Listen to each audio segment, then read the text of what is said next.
Hello my dear students, welcome back once again.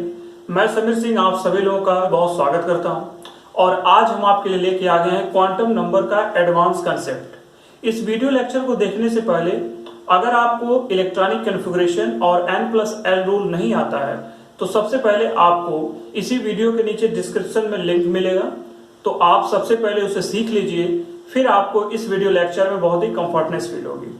तो copy pen लेके जल्दी से रेडी हो जाइए और शुरू किया जाए क्वांटम नंबर का एडवांस कंसेप्ट। तो देखिए, इससे आईआईटी जेईई और नीट में जो क्वेश्चंस पूछे जाते हैं वो इसी बेसिस पे पूछे जाते हैं। तो आइए देखते हैं कि कौन कौन से वेरिएशंस हैं जिसे हमें ध्यान देना है। तो हम रैंडमली क्या करेंगे, कोई भी एटॉमिक नंबर सेलेक्ट कर लेंगे, ठीक है, कोई भी। तो जैसे मान लीजिए मैंने सेलेक्ट कर लिया एटॉमिक नंबर 7 और क्वेश्चन है कि एटॉमिक नंबर 7 के जो 4 क्वांटम सेट्स होते हैं, यानी n की, l की, m की और s की, ये वैल्यूज क्या होंगी, ठीक। तो 7 एटॉमिक नंबर नाइट्रोजन का होता है, तो सबसे पहले इसका हम इलेक्ट्रॉनिक कॉन्फ़िगरेशन कर लेते हैं। तो इलेक्ट्रॉनिक कॉन्फ़िगरेशन करेंगे तो आपको मिलेगा 1s2, 2s2 और 2p3। तो इसका सेंस ये हुआ कि हमें जो इंफॉर्मेशन जाननी है वो इसके बारे में जाननी है, 2p3 के। ओके, अब 2p3 में कौन कौन सी इंफॉर्मेशन है, इसके लिए हम क्या करते हैं, 2p3 को नीचे लिख लेते हैं। आप पिछले वीडियो लेक्चर में आप मेरे देखेंगे तो मैंने वहां पे n+l रूल के विषय में बताया था और साथ में मैंने वहां पे n को डिसाइड किया था, प्रिंसिपल क्वांटम नंबर को। प्रिंसिपल क्वांटम नंबर कहां है, वो यहां है, ठीक है। तो ये है 2, यानी n की वैल्यू हमें 2 मिल गई। l की वैल्यू अब हमें डिसाइड करना है। तो l के लिए मैंने एक छोटा सा चार्ट बनाया था, वो क्या बनाया था देख लीजिए। मैंने कहा था l की जो वैल्यूज होती है वो s के लिए, p के लिए, d के लिए और f के लिए अलग अलग होती है। s की जो वैल्यूज होती है वो 0, p के लिए होती है 1, d के लिए होती है 2 और f के लिए होती है 3।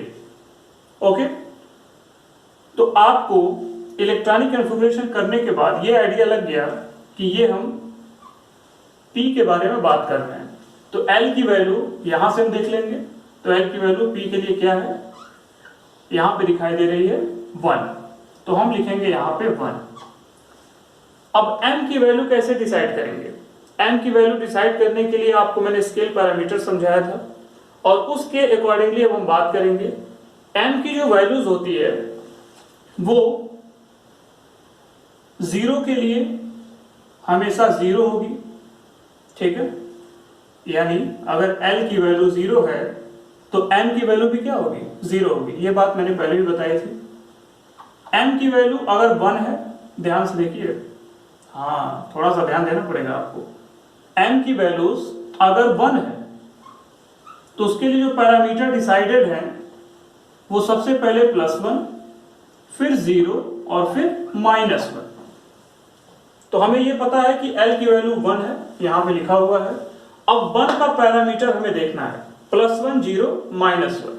ओके, अब एक काम और छोटा सा आपको करना है, वो ये, आपको इतना पता है कि s ऑर्बिटल, ठीक है, जो s सबसेल है, इनके जो इलेक्ट्रॉन्स होते हैं वो मैक्सिमम 2 होते हैं, मिनिमम 1, मैक्सिमम 2। उसी तरह p में अगर देखा जाए तो p में 6 होंगे। तो 1, 2, 3, 4, 5, 6। तो s के लिए आप जानते हैं l की वैल्यूज क्या होती है, 0 होती है, तो इसमें तो कोई समस्या नहीं है। m की वैल्यू अगर यहां से डिसाइड करनी हो तो आप जानते हैं इसके लिए 0 हो जाएगी और इसके लिए भी 0 ही हो जाएगी। ओके, लेकिन p के लिए 1 दिया हुआ है l की वैल्यू, उसके लिए हम क्या करेंगे, फिर ये स्केल पैरामीटर हम अपनाएंगे। सबसे पहले क्या करेंगे, 1 के लिए लिखेंगे +1, फिर लिखेंगे 2 के लिए 0 और फिर 3 के लिए लिखेंगे -1। अब बहुत ही आसान है, चलिए कॉपी पेस्ट, +1, 0 और ये हो जाएगा -1। ओके। इसी तरह एस का अगर डिसाइड करना हो, एस की वैल्यूज कैसे डिसाइड करेंगे वो देखिए। आप देखिए एस में मिनिमम 1 है, मैक्सिमम कितने 2 इलेक्ट्रॉन है। इसी तरह पी में 1 से लेके 6 तक है। अब इसको हाफ कर लीजिए, तो फर्स्ट हाफ के लिए क्लॉकवाइज रोटेशन प्लस हाफ होता है और सेकेंड के लिए माइनस हाफ। ओके, इसी तरह से आप ध्यान दीजिए पी के लिए 1 2 3 ये फर्स्ट हाफ माने जाएंगे और ये सेकेंड हाफ है।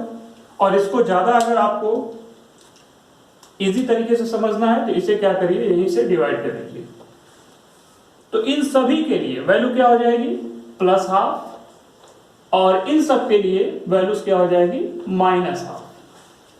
ओके, इसके लिए प्लस हाफ और सेकंड के लिए माइनस हाफ। अब चलिए इस चार्ट की मदद से हम जरा इस क्वेश्चन को सॉल्व करते हैं। तो इसी तरह से अब देखिए P में हमें बात करनी है 3 की, थर्ड के विषय में देखना है P3 में। तो P के 3 में गए, M की वैल्यूज क्या हो जाएगी, -1, और S की वैल्यू फर्स्ट हाफ में चूंकि आता है इसलिए ये प्लस हाफ। ओके, तो ये था एक छोटी सी जानकारी जो एडवांस कंसेप्ट में आपको सीखने को मिल रही है। इसी तरह रैंडमली किसी भी आप एटम का निकाल सकते हैं, ठीक है, N की, L की, M की और S की। तो ये चार्ट आपको बहुत अच्छे से तैयार होना चाहिए और इसी बेसिस पे सवाल पूछे जाते हैं। तो ये तो रहा क्वांटम नंबर का एडवांस कंसेप्ट। अगले वीडियो लेक्चर में हम IIT JEE के और नीट के क्वेश्चन सॉल्व करेंगे और आपको दिखाएंगे कि इसी चार्ट की मदद से हम कैसे उस कंसेप्ट को फॉलो करते हैं। तो बने रहिए हमारे साथ। उम्मीद करते हैं आपको ये वीडियो लेक्चर पसंद आया होगा।